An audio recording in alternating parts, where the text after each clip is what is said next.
Hey, so I promised that I would make a video because I have made a list of things to do when I have an episode, and my psychiatrist calls this a safety plan, and I even put this in a box because it's easy to get really distracted and kind of wrapped up in your emotions. So I think having a list helps remind you of what you would like to do when you're having an episode, even when you can't think.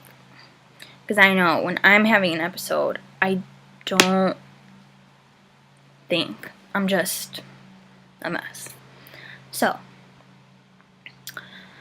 I have put together a very good list. And this is what works for me. You can substitute your own things, but I highly suggest making your own list for when you have an episode or a moment so that you don't hurt yourself, don't kill yourself, don't get really angry at somebody else, don't do something you'll regret, etc. We want to avoid those things. So, here we go. Number 1 on my list, and these kind of range from to severe or not severe. I know episodes can be so stressful that you can't really sit down and do nothing, or they can be where you just need to distract your mind a little bit. So, if you're having a bad episode, bad one, my first suggestion would be to phone a friend.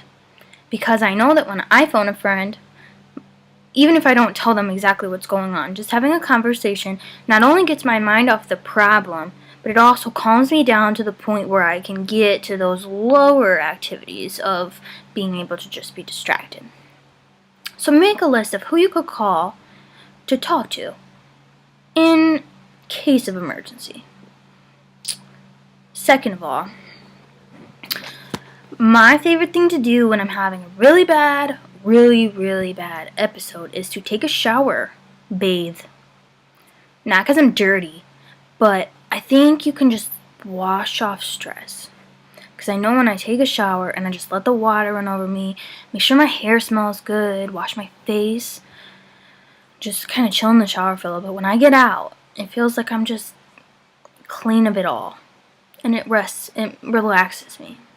You can also take a bubble bath. I like to do that with candles and lots of bubbles, or sometimes bath salt makes you feel really relaxed. You can always go on a walk. Walks are nice. Walk in the park, walk down the street, walk your dog, walk your cat, walk your neighbor's dog, walk with a friend, or drive around. I like to drive to places and sit by the water or go to the park and just chill. I like to do all those things. But other things to do, any kind of episode really, read a book. Books take you to new places. I like books because I kind of get involved in them and it feels like I'm part of the book. That's nice. I also like to write down how I feel, write down what I know. The worst part about my episode is I usually don't know what started it until the next day, and then I'll go back and be like, oh my goodness, my episode started because I was mad that my boyfriend went to Wendy's or something like that. So sometimes writing during an episode, as hard as it is and as much as you don't want to, really helps you get down to the problem, and sometimes helps you see how silly the thing that you initially got mad at is. If you feel like being a baby, like I usually do, you can always wrap up in a nice warm blanket with some tea or cocoa or coffee and just watch a movie or read a book or phone a friend. Blankets are nice. Watching TV is nice and a very good distraction tool. I know I have a bajillion Big Brothers and Rookie Blue and Survivor and all these things on the DVR, and I like to watch them. And watching other people's drama sometimes makes me feel less dramatic. I personally like to be crafty and creative, so I do things like scrapbooking, photography, blogging. I consider being creative. Um, Making paper flowers. I just like all kinds of stuff like that. I just like to do things, make things. So do that. That can be really cool. Or do something. Do your hobby. What is your hobby? I don't know. I like to be creative. I like crafting. What do you like to do? Cool. That's what you should do when you're having an episode. Also, I don't personally like to exercise, like cardio or any. I don't like that. But I like yoga, and yoga is a very calming thing that helps you be centered, meditate. You can also pray while you do yoga. I like to kind of get my religion involved in that.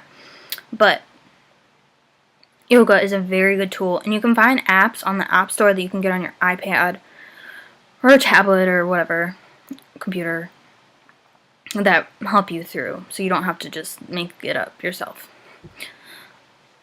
I also like to rearrange my closet. It just like distracts me completely because I get super involved in rearranging my closet or my shoes. Like sometimes I get really like compulsive about it. I color coordinate or decide which shirts are alike and so they go together in the closet like that. You can also fold clothes. Be productive. Clean the house. I like to vacuum or dust or just put away my clean clothes, fold laundry, whatever. I just do that. Because then you're being productive while you're trying to distract yourself. That's always a great thing. Wash the dishes. Put them in the dishwasher. Unload the dishwasher. Take out the trash. Clean out your refrigerator. Clean your shower. Clean the toilet. Clean the sink. Whatever. Wash your windows. I don't know. Do whatever your house needs done to. Cool. And I am a huge Pinterest freak. I'll just put my Pinterest link so you can go creep on my Pinterest because I love Pinterest. I have like 2,000 some pins or something. But I like to scroll Pinterest, particularly the quotes page. You can just go on there and there's a bunch of quotes. And sometimes they're super inspirational, so I make a board of quotes, and then when I feel upset, I go back to my board, scroll through it. They also have a lot of inspirational or informational things. You can look up on Pinterest what you like. They have so many categories. They have like animals. You can go and look at cute pictures of puppies or kittens. Or I like cows. Or you can look up recipes and you can cook. Or you can look up crafts so you can make a craft. Learn new things. They got all kinds of how-to videos. It's awesome. But inspirational quotes can also make you feel better. Or Bible verses, they have that too. Or you could just read a Bible. Anything. Also, I have a dog. And sometimes, like I couldn't sleep the other day because I was so exhausted from my episode, but I couldn't sleep even with my trazodone and Klonopin. So, that's what happened today too, obviously, sorry. But I went and laid in my dog's bed with him and ended up sleeping like for 3 hours, like the best sleep ever with my dog. So animals can always cheer you up. Animals kind of like have that thing where they get you, I think. So I like to play with my dog. He's so cute. So there's lots of things that I don't want to do when I'm having an episode. I just told you a lot of things that I would do. And now I should tell you the things that I don't. This is not bashing anybody who does these things. Different things work for different people. The same disorder can have lots of different side effects and symptoms, and yeah, it's different for each person. But this is just me. The first thing I do not like to do is sit and think. When I sit and think, when I'm in an episode, I think about one thing, the one thing that made me mad probably, which is stupid to begin with usually, and then it gets into this much, and this much, and then I'm having an emotional shutdown over like a little problem. So sitting and thinking usually just blows it out of proportion, usually because your mind isn't stable enough at that moment to correct your thinking and get you on a normal way of thinking. And that's okay. I mean, it happens. But I just don't like to sit and think. I like to distract myself, as said before.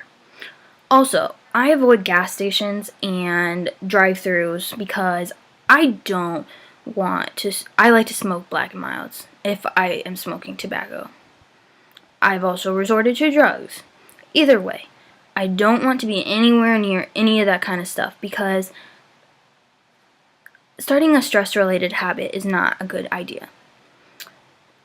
I personally have never bought a pack of cigarettes. I have smoked them, but I only will smoke them if I dip them off other people, but it's usually stress-related, and I don't like that feeling of, like, getting stressed and then feeling like I need to go buy a Black and Mild. I don't want that.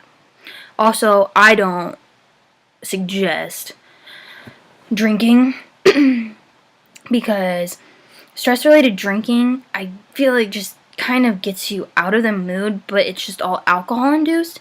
Sometimes it can make it worse, though. But either way, if it makes it better, it's just a band-aid because the problems are still going to be there when you wake up. Even if you don't experience them then, it's just going to come back later. It's probably better to just face it as hard as it is and work through it. I've made a video on this before called Unresolved Issues, but it says specifically avoid arguments in stressful situations when you're in an episode because already being in an unstable emotional state, adding to that is just like aggravating the cyst, like I said in that video. So you don't want to do that. Don't put yourself in a worse position than it has to be. You already feel like crap.